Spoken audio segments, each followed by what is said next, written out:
Assalamualaikum warahmatullahi wabarakatuh. Hai sedulur semuanya, saudara-saudara semua. Sekarang kita akan mendengarkan tausiah dari Ustaz Danu. Silakan disimak tausiahnya, semoga bermanfaat dan bisa menjadi amal soleh kita semua. Amin ya rabbal alamin. Makanya ayat-ayat Allah ini adalah pengerem. Jadi bukan mau marah ditahan. Itu kan menahan marah. Bukan. Itu termasuk ini nggak Pak Ustadz? Termasuk dendam nggak jatuhnya? Belum, itu belum dendam. Jadi marah yang belum bisa dikeluarkan aja. Tapi numpuk dong ntar. Iya, nanti numpuk. Dan suatu saat bisa meledak ya? Suatu saat meledak bisa aja, atau dia mengalami bengkak jantung umpamanya. Itu bisa. Kalau bengkak jantung bisa-bisa langsung. Bengkak jantung bisa. Karena bengkak jantung itu insya Allah selama ini yang saya ketahui belum ada obatnya. Intinya juga ada orang tua yang baik. Jadi biarlah anak saya itu dia bisa berkembang dulu. Kalau memang dilihat-lihat sehari-hari sholatnya baik, dinasihatin bisa, nanti insya Allah itu kan pasti dia akan memberilah. Itu orang tua yang mendoakan seperti itu. Tetapi kalau belum ini kayak momen cerita, ini uangnya yang di tas kok tiba-tiba nggak ada. Nah, ya orang tua yang seperti ini juga tidak baik di hadapan Allah Ta'ala. Tidak baik. Jadi memang itu dilarang. Jadi itu tetap persoalannya bukan anak dengan orang tua, persoalannya adalah mencuri. Jadi istilahnya mengambil. Itu dilarang oleh Allah Ta'ala. Tapi kalau mamanya beliau minta, itu masih boleh meminta. Aku butuh ini nak, mamanya. Boleh lah, karena pasti akan ngasih juga.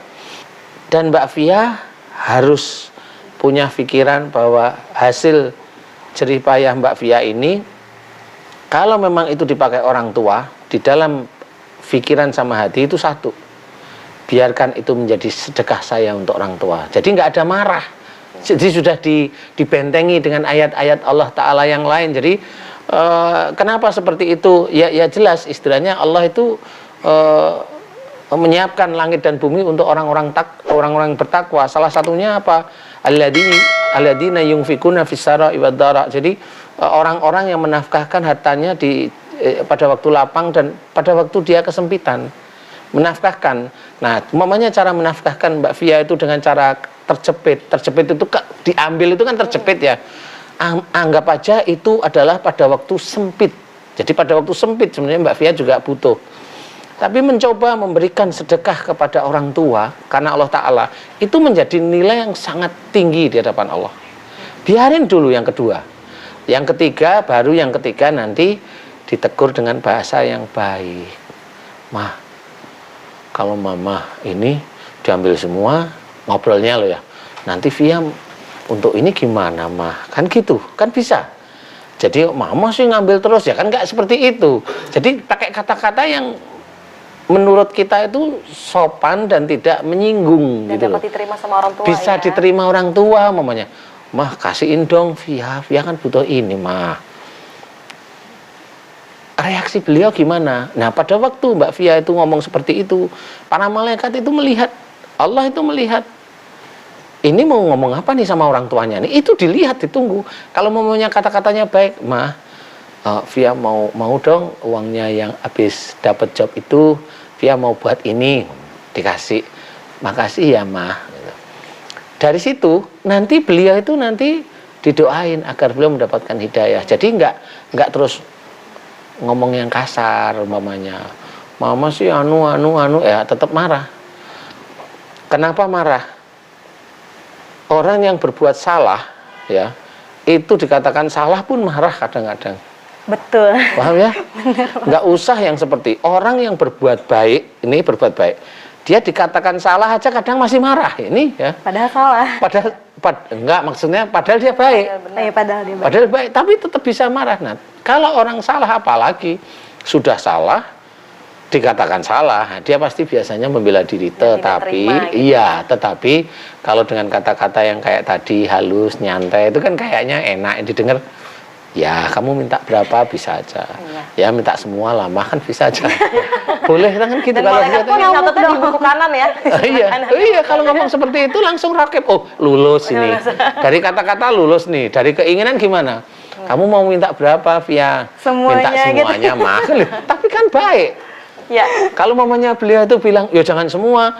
Ya, mama, gimana mah? 50-50 mamanya. Boleh, silahkan, nggak mumpung nyantai kan? Ya.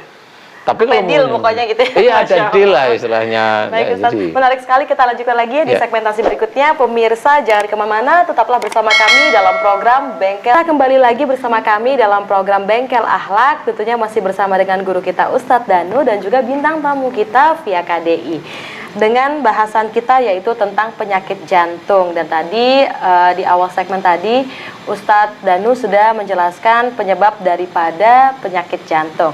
Ustadz, kalau tadi amarah memang bisa menyebabkan penyakit jantung ya Ustadz ya? insya Allah. Kalau tadi bintang tamu kita via KDI sudah menceritakan tentang pengalaman bila tidak seberapa dengan orang tua.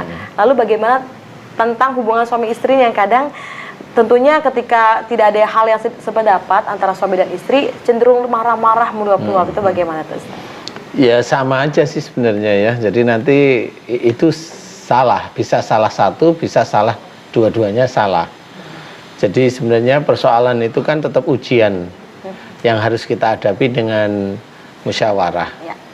Jadi kalau musyawarah itu ya dengan tenang, seperti kita ngobrol seperti ini, belum ketemu ya nyantai aja. Jadi jangan saling ego, saling merasa benar, nggak usah seperti itu, biasa aja. Nah, maukah Mbak Via minta maaf sama Mama? Itu kunci.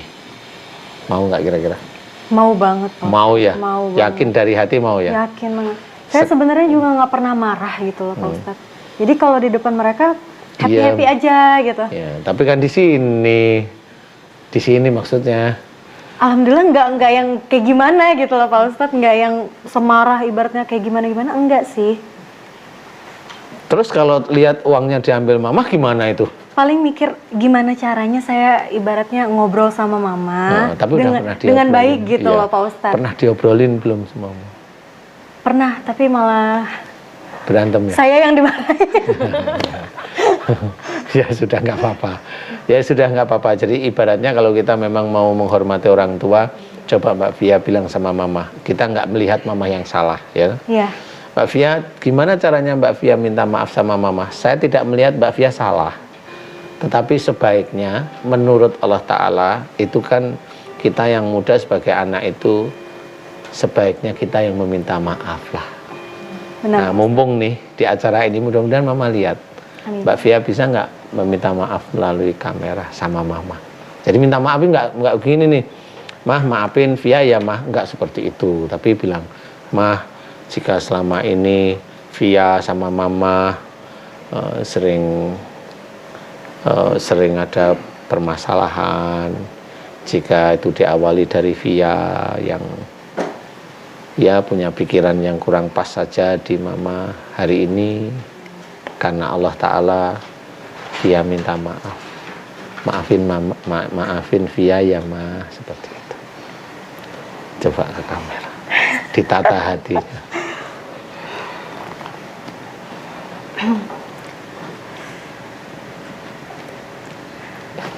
Saya jadi nggak bisa berkata apa. Gak apa-apa, karena itu mudah-mudahan siapa tahu Allah betul-betul mengampuni nih.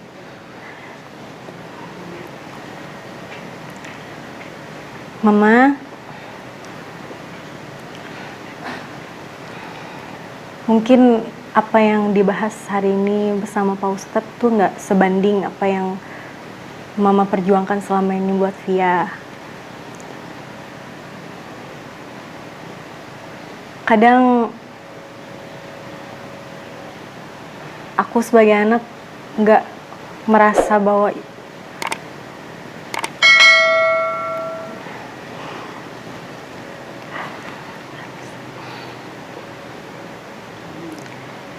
intinya pada hari ini di acara ini dengan kebesaran hati Via memohon maaf sedalam-dalamnya, mohon ampun kepada Mama jika selama ini Via punya salah. Raja Pak Ustadz. Mudah-mudahan Mama memaafkan ya, Amin ya Allah. sehingga Allah ridho. Amin, amin ya rabbal alamin. Jadi banyak hal dari orang-orang atau teman-teman kita, khususnya artis lah, kalau Mbak Via kan artis, itu kadang-kadang sama orang tuanya kurang menghormat. Kadang orang tuanya jadi bahan ledekan. Kalau orang tua jadi bahan ledekan, dia merasa benar, ya benar. Nanti kelihatan si artis ini bakalan nggak ada biasanya. Dan itu memang pernah terjadi. Kalau memang orang tuanya itu menjadi salah satu sasaran kejengkelan, omelan, kalau hubungannya dengan mulut, biasanya kalau itu wanita pasti nanti berhubungan dengan rahimnya. Jadi kalau dia suka ngomelin orang tuanya, siap-siap nanti di daerah rahim pasti ada sesuatu. Kalau seorang wanita terkena umpamanya kanker serviks, biasanya dia sering ngomel sama orang tuanya. Dan itu kalau dia tidak minta maaf serius, ikhlas karena Allah Ta'ala, itu penyakit nggak akan bisa sembuh. Kelihatannya sembuh, nanti gitu lagi. Kelihatannya sembuh, nanti gitu lagi.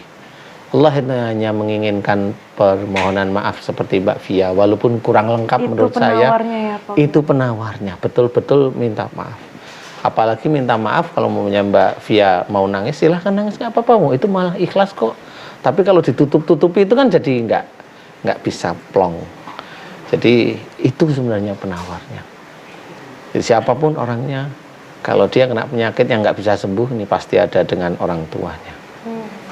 Tinggal intensitas. Kalau intensitasnya lebih tinggi, ya dia biasanya meninggal. Kalau enggak, dia akan dimainin sama Sudah Allah seperti Ta'ala. hukum alam ya Ustaz ya, walaupun orang tuanya tidak sumpah serapah Enggak, gitu. ya orang tuanya enggak, karena itu kan haknya Allah.